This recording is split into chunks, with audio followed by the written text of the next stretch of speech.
صباح الخير.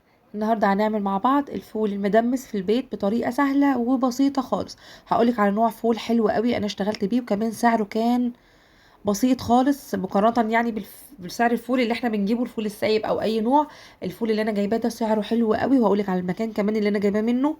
بجد هيعجبكم قوي، ما بياخدش وقت كتير في التسويه، وبجد عامل زي الزبده، يعني لما تاكلي فول هيعجبك قوي. بصوا بقى، هو اللون كمان يعني كان احسن من كده بكتير، بس هنا التصوير يعني انتوا فاهمين بيبقى على قده. فيعني اللون مظلوم معايا شويه، بس هو والله بجد لونه احلى من اللي باين عندكم بكتير. مكوناته بسيطه، بس احنا حاطين عليه كده شويه تكات، عملنا له شويه تكات كده، اديته طعم احلى وشكل احلى، واديته القوام بتاع الفول التقيل اللي احنا بنجيبه من بره. احنا دايما لما بنعمل الفول بنعمله بيبقى خفيف كده، الميه بتاعته بتبقى خفيفه.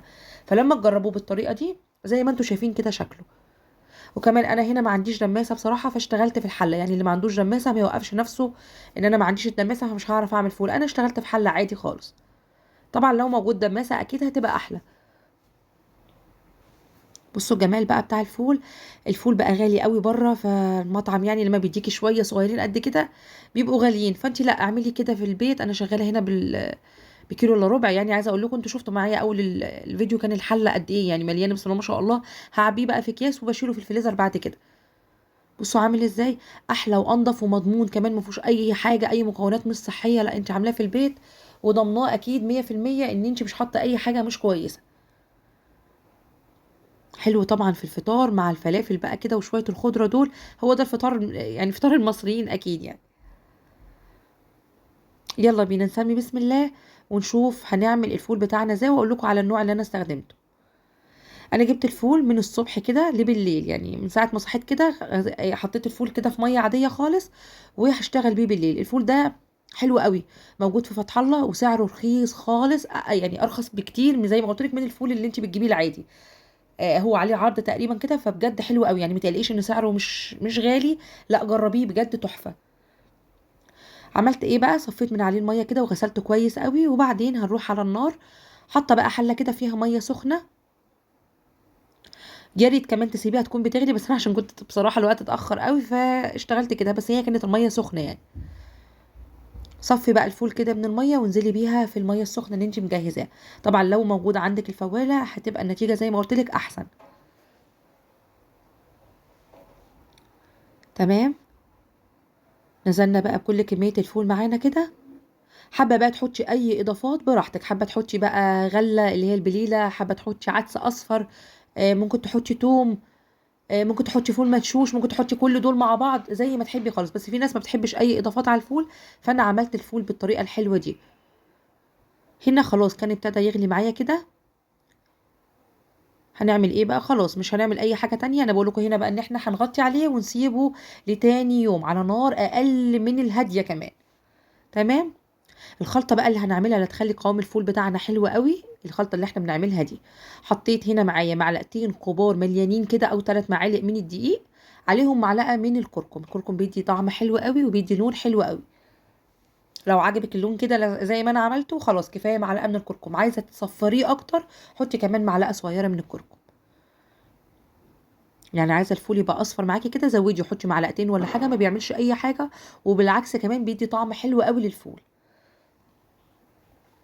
بصي هيعمل معاكي الخلطه اللي انت شايفاها ديت. انا بصراحه بحب اعمل كده وبخلي الفول برضو محمر كده شويه، فبحب احط كيس الصلصه دوت، لان هو بيدي لون وطعم حلو قوي كمان للفول بتاعك. داخل علينا رمضان بقى، كل سنه وانتم طيبين، فجهزيه بقى كده للسحور.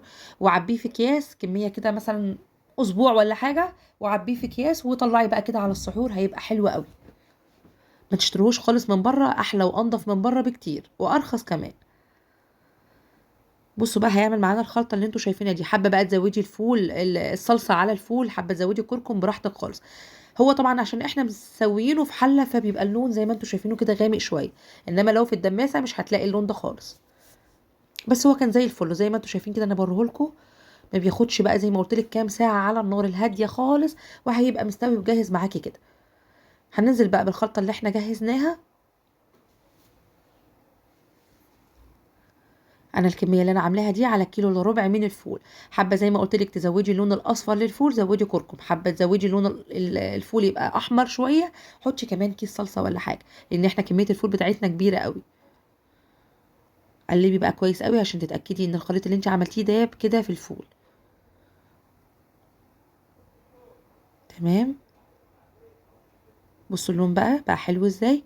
عايزه تخليه اكتر من كده زودي بقى ده او ده براحتك خالص اللي يعجبك. بس انا بالنسبه لي اللون ده كان كويس قوي يعني حلو قوي كده تمام. والميه بتاعت الفول كمان تقلت بسبب الدقيق اللي احنا حطيناه. تمام. بصوا بقى جمال الفول بتاعنا. حطي بقى كده الكمون والخل والزيت والليمون. آه، يعني احلى حاجه ممكن تاكليها في الصبح كده الفول دوت، الفول اللي انت عاملاه في البيت بريحته الحلوه اللي ماليه البيت كده طول الليل. بصوا الجمال. هو ظاهر في الطبق ده عن بقيه الاطباق مش عارفه ليه. يعني ظاهر لون الفول ان هو هنا الفول الحلو قوي. بصوا جمال بقى زي ما قلت لك والله العظيم مستوي ودايب دوب يعني. عارفه ولا القشره ناشفه ولا في اي حاجه غلط. بصوا عامل ازاي.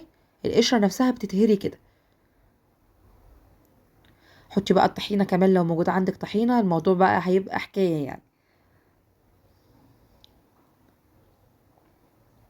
جربوا بقى الفول كده في البيت ان شاء الله بالطريقه اللي احنا عملناها دي بالمكونين اللي احنا حطيناهم او ثلاثه اللي احنا حطيناهم دول. هيدولك طعم حلو قوي للفول وهيدولك لون كمان حلو قوي. يا ريت الفيديو النهارده يكون عجبكم. لو عجبكم ما تنسوش اللايك والاشتراك للقناه وتفعيل الجرس على الكل عشان يوصل لكم كل جديد احنا بنعمله.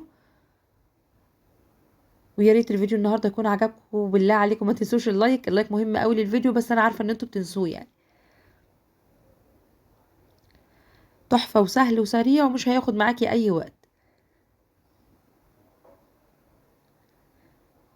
يلا جربوه بقى ان شاء الله هيعجبكم متاكده من كده.